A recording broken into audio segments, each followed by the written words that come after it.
Good evening, and thank you for attending this journey that we are about to embark on. My name is Grant Luke, and I am an expert on Aldous Huxley's Brave New World. Today I'm going to take a closer look at how Brave New World does not embody feminism through feminist literary theory criticism.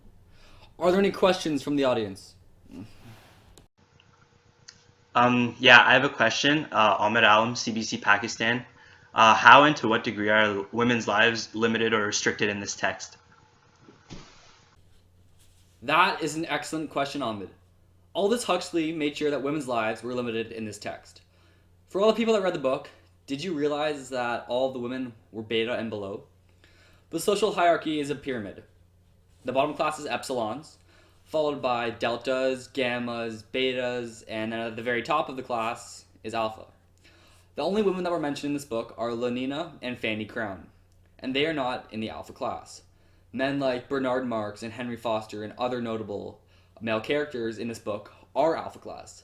So this suggests that Aldous Huxley felt that men are superior to females, as there are no instances in this book that women are equal to men.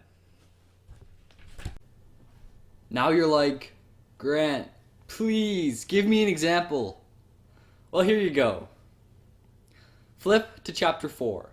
Lenina says, "I'm glad I'm not a gamma." Huxley, 58. Although she's not at the bottom of the social pyramid, Huxley makes it seem that Lenina is satisfied with being the most important female in this society, but not even close to one of the most important people in general, because all those top spots are saved for men.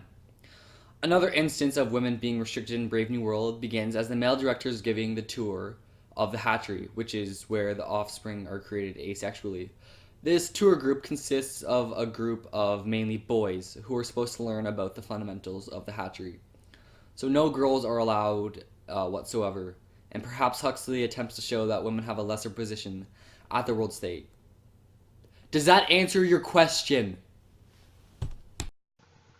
Yes, thank you. I have another question that relates to what you just said. What were the social and historical conditions for women in this period that might help us understand their roles and desires in the context? It is quite elementary. Huxley wrote this book in 1931. At the end of the 1920s was when the market crashed and sparked the onset of the Great Depression. At this time, few jobs were available, and the ones who did have jobs were male. Even for the few women who did have a job, they were paid substantially less than men because men were awarded the term as the breadwinner. In Brave New World, like I said before, the director gave a group of only boys a tour of the hatchery. This shows how the government in the world state society is favoring men instead of favoring equality. Furthermore, by having women strictly being beta and below, Huxley creates a world of imbalance. However, that's not to say that Aldous Huxley is a monster or is comparable to Harvey Weinstein, but more how his era favored men over women. I think I have time for one last question. Wow, you are a really great speaker and deserve a really good mark for this. Thanks, kid. Last question.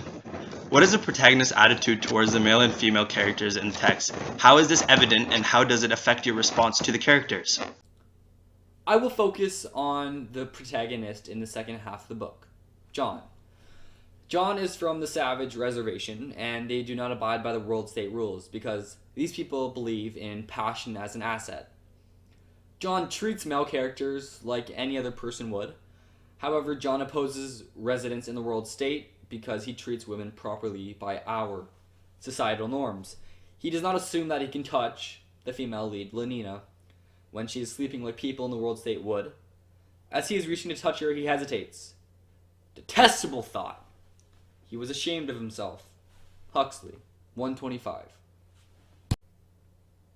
By stopping himself from touching her, it finally allowed me to relate to a character in this book, because all the other characters in this book are whack.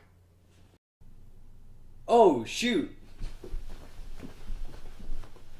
Looks like we have run out of time here, folks. To conclude, feminism is not present in Aldous Huxley's Brave New World, due to the author himself, historical conditions, and due to John's attitude. At this time, I would like to thank Miss Cardinal for sponsoring this video.